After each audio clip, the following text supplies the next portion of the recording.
Welcome back to the channel, welcome to a new blog. আজকে আর একটা নতুন blog নিয়ে চলে এসেছি তোমাদের সবার জন্য। আজকে হলো রবিবার, আর এটা হলো কালী পুজোর আগে লাস্ট রবিবার, মানে এই রবিবারের নেক্সট রবিবারই কালী পুজো। তো আমি প্রতি বছরই বড় মার কাছে পুজো দিই। কালী পুজোতে বেরোনো সম্ভব হয় না, কারণ বাড়িতেও পুজো হয়।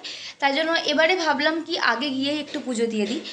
আর যেহেতু আমার মামার বাড়ি আর দিদার একটু শরীরটা একটু ডাউন, তো ভাবলাম একটু দিদার বাড়ি থেকে ঘুরে আসবো। তাই আজকে মেয়েকে নিয়ে যাব দিদাদের বাড়িতে একটু, আর মায়ের ওখানে যাব একটু পুজো দিয়ে আসবো। তো চলো বেশি না কথা বাড়িয়ে আজকে তো শেয়ার করেই ফেললাম আজকে আমি কী কী করবো, আর এই থ্রু আউট দ্য ডে আর কী করলাম সেটা পুরোটাই তোমাদের সাথে শেয়ার করব। তো পুরো ব্লগটা এন্ড অবধি সাথে থেকো। ফাইনালি আমি রেডি হয়ে গেছি, এবার যাব মেয়েকে নিতে। মেয়েকে নিয়ে বেরিয়ে যাব। মেয়ে দিবাদিদের বাড়িতে আছে, রেডি হচ্ছে। ও রেডি হয়ে গেছে, ওকে রাখতে দিয়েছিলাম। ওর খাবার টাবার সব প্যাক করে দিয়েছি। তো চলো যাই মেয়ের কাছে। মেয়ের একটু মেয়েতেও খুব আনন্দ, ঘুরতে যাবে, তো ওর রিয়াকশানটাও দেখাবো। তো চলো যাওয়া যাক। বেরিয়ে দেখলাম মেয়ে কিন্তু মোটামুটি পাড়া টলতে চাল স্টার্ট করে দিয়েছে। তা আমরা যদিও রেডি হচ্ছিলাম, কাকিমাও ঘরে রেডি হচ্ছিল, আর আমি ঘরে রেডি হচ্ছিলাম। আর মেয়েকে একটু কান্নাকাটি করছিল, তাই কাকু এখানে ওকে নিয়ে বেরিয়েছিল। আর এই টাকাটা কিন্তু মনে হয় ওর দাদু দিয়েছিল মামা বাড়ি, মানে ঘুরতে যাচ্ছে বলে। মেয়ে কিন্তু প্রতিবারই কোথাও যে যাওয়ার আগে মোটামুটি কিন্তু হাত খরচা পায়, যদিও এখনও বুঝতে শেখেনি, তাই এরপরে বুঝতে শিখলে হয়তো বলবে। তো পৌঁছে গেলাম বাঘাযতীন স্টেশন, কারণ বাঘাযতীন স্টেশন থেকে ট্রেনে করে নৈহাটি পৌঁছানোটা সব থেকে ইজি। এখান থেকে নৈহাটির জন্য দুটোই ট্রেন চেঞ্জ করতে হয়, কিন্তু ট্রেনটাই সবথেকে ইজি। বাস ফাস মনে হয় আছে, আমি যদিও বাসের রাস্তা বা রুটে অবগত নই, তার জন্য আমি বাসে চড়ি না, আমি কিন্তু ট্রেনেই যাই।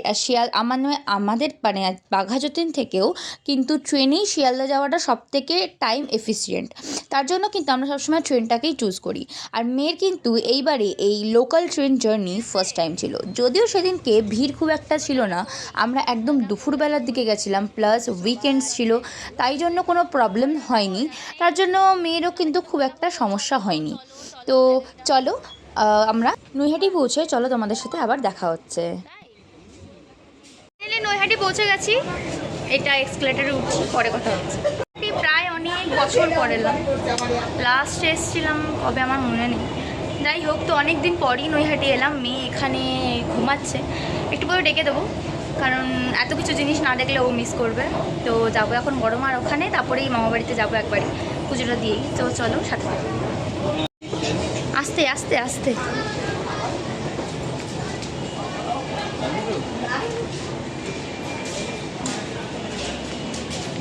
আচ্ছা, এটা বলে রাখা ভালো, সেদিনকে আমি কাকিমা আর ভাই গেছিলাম।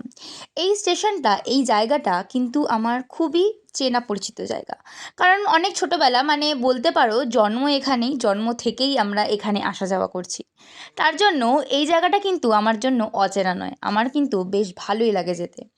যদিও ছোটোবেলায় এই মূর্তির তৈরিটা কোনো দিন দেখতে পাইনি, কারণ যখন থেকে জ্ঞান হয়েছে তখন থেকেই আমরা আসানসোলে চলে গেছিলাম, কারণ আমার বাবার বাড়ি আসানসোলে। তো ওখান থেকে যখন আমরা ভাইফোঁটা দিতে আসতাম মামার বাড়িতে, তখন কিন্তু আমরা মায়ের পুরো ফুললি প্রিপেয়ার্ড মূর্তি দেখতাম। আর এখানে কিন্তু মেয়ে তখনও ঘুমাচ্ছে, রিস্কায় বসে বসে ঘুমাচ্ছে। এবারে মেয়েকে দেবো ডেকে, কারণ কি ও এই জিনিসগুলো না দেখলে ও মিস করবে, আর আমি চাই ও যেন এই জিনিসগুলোকে আমরা যে রোডটা হয়ে বড় মার কাছে পৌঁছাবো, সেই রোডটার নাম হলো ঋষি অরবিন্দ রোড।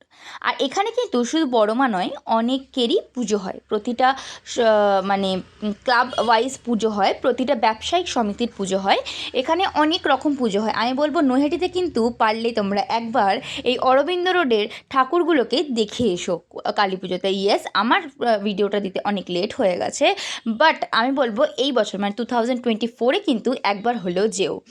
যদিও আমার কাছে এটা খুব চেনা পরিচিত রাস্তা সেহেতু। আর এখানে দেখতেই পাচ্ছ এই যে বড় মা, তার মূর্তি তৈরি হচ্ছেন।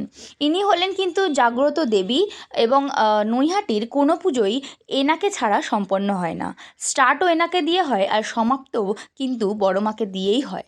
কারণ বড় মার রথে যতক্ষণ না টান পড়ে রথের চাকায়, ততক্ষণ কিন্তু কোনো কালী ঠাকুরই নৈহাটি পুরো, মানে এপার আর ওপার, মানে ট্রেন স্টেশনের এই পার আর ওই পারের কোনো ঠাকুরই বিসর্জন হয় না। আর পুজোও কিন্তু সেম, প্রথমে বড় মার পুজো হয়, তারপরে বাকি আর যে সমিতির পুজোগুলো আছে সেই সমিতির পুজোগুলো হয়। আচ্ছা, এই টাইমে যখন গেছিলাম, তোমরা সবাই জানো 2023-এ কিন্তু বড় মার এই যে মন্দিরটা নতুন করে স্থাপিত হয়েছে। এই মন্দিরটা কিন্তু আগে ছিল না। হ্যাঁ, এমনি শয়নকক্ষ ছিল, বাসভবন ছিল, কিন্তু এই বছর মূর্তি করা হয়েছে একটা কোষ্ঠী পাথরের, সুন্দর, ওটা কিন্তু খুব সুন্দর দেখতে। বাট আমার আনফর্চুনেটলি আমি ঢুকতে পারিনি, প্রচুর ভিড় ছিল, মেয়েকে নিয়ে অত বড় লাইন দেওয়া আমার পক্ষে সম্ভব ছিল না, তার জন্য আমি ঢুকিনি।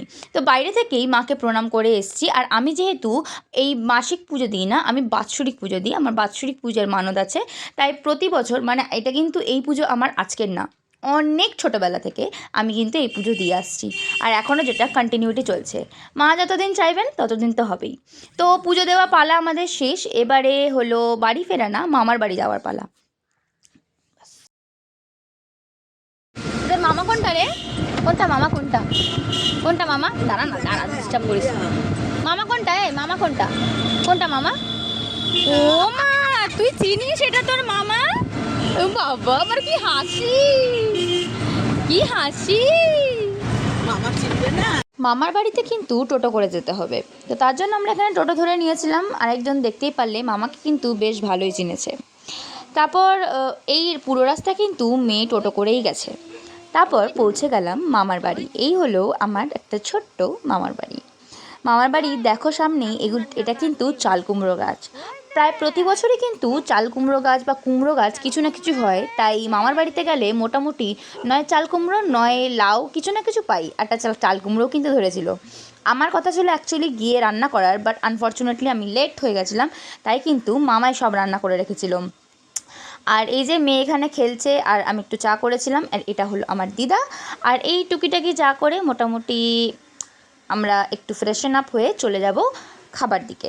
তো বাড়ি ফেরার টাইমে না বকফুল কিনেছিলাম, তো এখানে আমি সেই বকফুলের ভাজাই করছিলাম, আর বাকি ভাজাগুলো আমি গিয়ে করেছিলাম। ফাইনালি আমাদের লাঞ্চ হয়ে গেছে, খাওয়া অনেক কিছুই রান্না হয়েছিল, বাট ভিডিও করতে পারিনি, মেয়ে করেছিল বলে, আনফর্চুনেটলি সরি। আর একটু এসছি, একটা মেয়ে দেখি ফুল টুল তোলে কিনা।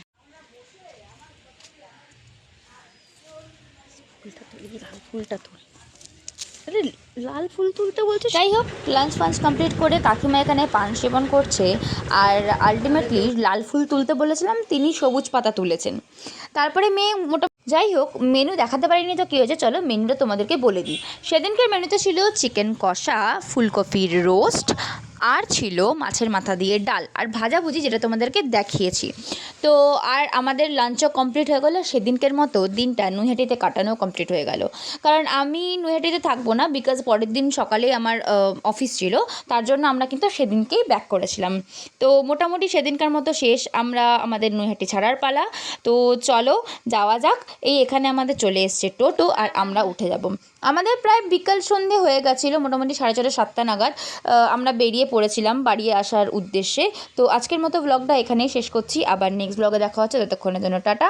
আর ভিডিওটা ভালো লেগে থাকলে অবশ্যই লাইক, শেয়ার অ্যান্ড সাবস্ক্রাইব করতে ভুলো না ফর মোর সার্চ ভিডিওস।